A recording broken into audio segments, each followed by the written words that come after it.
새벽빛 묵상 학개 1장 1절에서 15절. 다리오 왕 제2년 여섯째 달의 초하루에 여호와의 말씀이 선지자 학개를 통해서 유다의 총독 수룹바벨과 대제사장 여호수아에게 임합니다. 하나님의 말씀은 뜬구름 잡는 얘기가 아닙니다. 우리가 살아가는 시간과 공간이라는 이 현실 속에 특별한 사람에게 임합니다. 포로에서 돌아와서 성전을 짓기 시작한 지 16년 가까이 지났습니다. 처음에는 사람들의 마음이 뜨거웠습니다. 예배도 회복되고 성전 기초도 놓았고 찬송도 울려 퍼졌습니다. 그러나 사마리아인들이 방해하고 정치적인 압력이 들어오고 경제적으로 어려워지자 이것들이 겹쳐서 성전 공사는 중단됩니다. 그리고 그들은 말했습니다. 여호와의 전을 건축할 때가 아직 이르지 않았다. 지금은 할 일이 너무 많고 또 여러 가지로 혼란스러우니까 좀 안정되면 하겠습니다. 이번 일만 정리되면 하겠습니다. 경제가 풀리면 그때 하겠습니다. 그런데 그 조금만이 십몇 년이 지난 겁니다. 어제 감사도 미루면 증발한다고 했죠. 우리 믿음 생활에서 가장 위험한 말 중에 하나는 나중에입니다. 예수님도 사람들이 이런 식으로 제자의 부름에 응답하지 못한다고 말씀하셨죠. 사람들에게도 그렇듯이 하나님을 거절하는 가장 세련된 방법도 싫습니다가 아니라 나중에요 혹은 기도해 보겠습니다인 경우가 많습니다. 고민이 돼서 정말 시간이 필요하고 기도한다면 그 하나님이 기뻐하시는 일이죠. 그렇지 않은 거칠에는 하나님이 제일 싫어하시는 것이기도 합니다.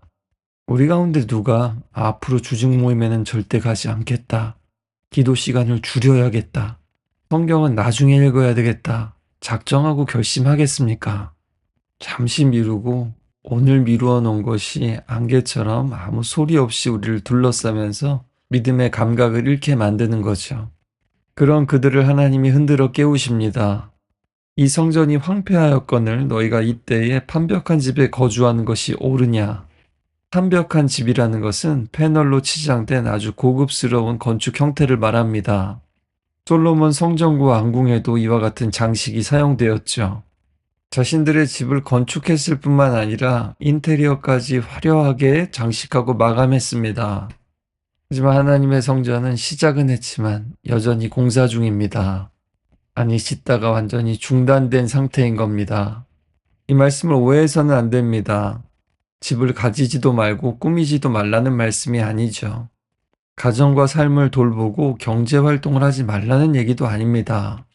성전보다 너희 집을 먼저 지었다고 화를 내시는 것이 아니라 성전을 완전히 잊고 방치했다는 겁니다. 우선순위가 바뀌고 하나님에 대해 관심을 잃어버린 겁니다. 하나님, 믿음 생활, 교회와 예배는 가능하면 가는 거고 여건되면 하는 거고 이런 것인데 내 일과 돈과 가정에 대해서는 절대 미루지 않고 불가능도 가능하게 하는 겁니다.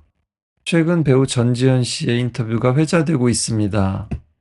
매일매일 하기 싫은 일을 꼭 한 가지씩이라도 하려고 노력한다라고 했습니다. 솔직히 어느 정도 삶이 많이 안정되고 안 해도 되는 일들도 많이 있는데 일부러라도 힘든 일 하나라도 하려고 작정했다고 합니다. 그래야 도태되지도 않고 진짜 힘든 일을 만나도 이겨낼 힘을 얻을 수 있지 않겠나라고 생각했다는 겁니다. 하나님에 대한 우리의 태도, 또 믿음 생활을 하는 우리의 태도가 이래야 합니다. 절박하고 간절할 때는 하나님을 그렇게 붙잡다가 이제 좀 안정되고 살만하니까 하나님을 귀찮아하고 뒷전해둬서는 안 된다는 겁니다. 말씀과 기도의 시간이 늘 달콤하지만은 않습니다. 솔직히 힘들고 귀찮을 때도 많죠. 근데 그래서 미루다 보면 미궁 속에 빠지게 되는 겁니다. 믿음이 있더라도 말입니다. 오늘도 매일 말씀 붙잡고 기도하려고 이 말씀을 듣고 있는 여러분들에게 주님께서 활력을 더해 주시기를 원합니다. 오늘 5절과 7절에서는 너희는 너희의 행위를 살펴보라고 합니다. 기억하면 너희의 길에 너희의 마음을 두라는 뜻입니다. 기억하라는 뜻도 되고요. 그렇게 열심히 살았는데 어떻게 되었는지 한번 돌아보라는 겁니다. 많이 뿌렸는데도 수확이 적고 먹어도 배부르지가 않고 마셔도 흡족하지가 않고 입어도 따뜻하지가 못하고 돈을 벌어도 통장에 구멍이 뚫린 것처럼 술술 새지 않더냐는 겁니다. 우리도 이럴 때가 있지 않습니까? 진짜 열심히 사는데 사는 맛이 안 납니다. 뭔가 노력하고 성취도 있는데 이상하게 마음이 공허합니다. 은행의 잔고는 놀랍게 늘었는데도 마음의 평안은 놀랍게 줄어든 것 같습니다. 우리 마음에는, 그리고 우리 인생에는 오직 하나님만이 채울 수 있는 공간이 있습니다. 그분만이 우리에게 진정한 만족을 주실 수 있습니다. 9절에도 너희가 많은 것을 바랬지만 도리어 적었고 너희가 집으로 가져갔지만 내가 불어버리셨다고까지 말씀하십니다. 그리고 그 까닭은 하나님의 집은 황폐했지만 각자 자기 집을 짓기 위해서는 너무나 빠르고 민첩했기 때문이라고 말씀합니다. 하나님에 대해서는, 하나님의 성전과 예배와 공동체에 대해서는 나중에요. 아직 때가 아닙니다. 그래 놓고는 내 일과 내 소유에 대해서는 너무나 재빠른 겁니다. 예수님이 너희 보물이 있는 곳에 너희 마음도 있다고 하셨죠. 여러분은 요즘 어떤 것에 빠르게 반응하고 어떤 것에 느리게 반응하고 계십니까? 10절과 11절은 하나님의 언약을 다시 한번 떠올리게 하는데요. 그 언약에서 약속의 땅은 하나님과의 관계를 상징적으로 드러내는 자연적 존재이기도 했습니다. 하나님과 바른 관계를 맺으면 자연과도 조화로운 관계를 맺는다는 거죠. 하나님과 풍성한 관계 속에 있으면 자연도 풍성한 열매들을 맺어줄 겁니다. 그런데 지금 그들과 하나님과의 관계가 메말라 버리자 하늘도 이슬을 그치고 땅도 솟아을 그쳤다고 합니다. 따라서 하나님께서는 이들이 하나님과의 관계를 다시 회복해서 풍성한 축복을 누리기를 원하십니다. 하나님과의 관계를 회복하고 그 만남을 지속할 수 있는 성전을 건축하라고 말씀하십니다. 건물을 짓는 것이 중요한 것이 아니라 하나님과의 인격적 만남을 갖는 장소를 회복하라는 겁니다. 하나님 앞에 와서 죄를 고백하고 용서를 구하고 하나님의 말씀과 응답도 듣고 또 감사를 드리고 찬양을 드리고 기도로 간구를 올리는 바로 그 자리 말입니다. 하나님이 중심을 받으시니 마음만 드려라는 게 아닙니다. 기도만 하고 있으라는 것도 아닙니다. 산에 올라가서 나무를 해와서 성전을 지으라는 겁니다. 학계를 통해 주신 이 말씀을 들은 스룹바벨과 여호수아를 위시한 모든 백성들이 그 말씀에 순종합니다. 그리고 앞서 책망하신 하나님께서 내가 너희와 함께한다라고 약속하시고 위로하십니다.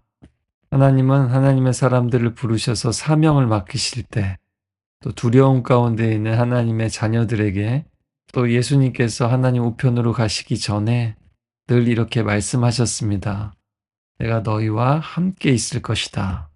그리고 하나님께서는 그들에게 또한 감동을 주셨습니다. 그리고 멈추어졌던 성전 공사가 다시 시작됩니다. 이 모든 일이 불과 23일 만에 일어났습니다.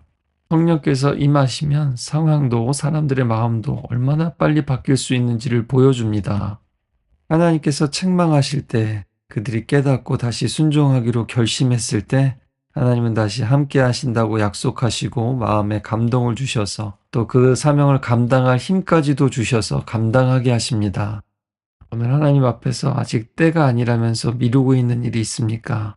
여러분의 삶에서 기가 막히게 꾸미고 있는 영역은 어디이고 무너지고 방치되어 있는 성전과 같은 영역은 어디입니까? 또 감동이 없다고 주저하고 순종하지 않고 있는 것이 있습니까? 오늘 다시 한번 이 말씀 통해서 더 이상 미루지 않고 지금 시작할 것을 결심합시다.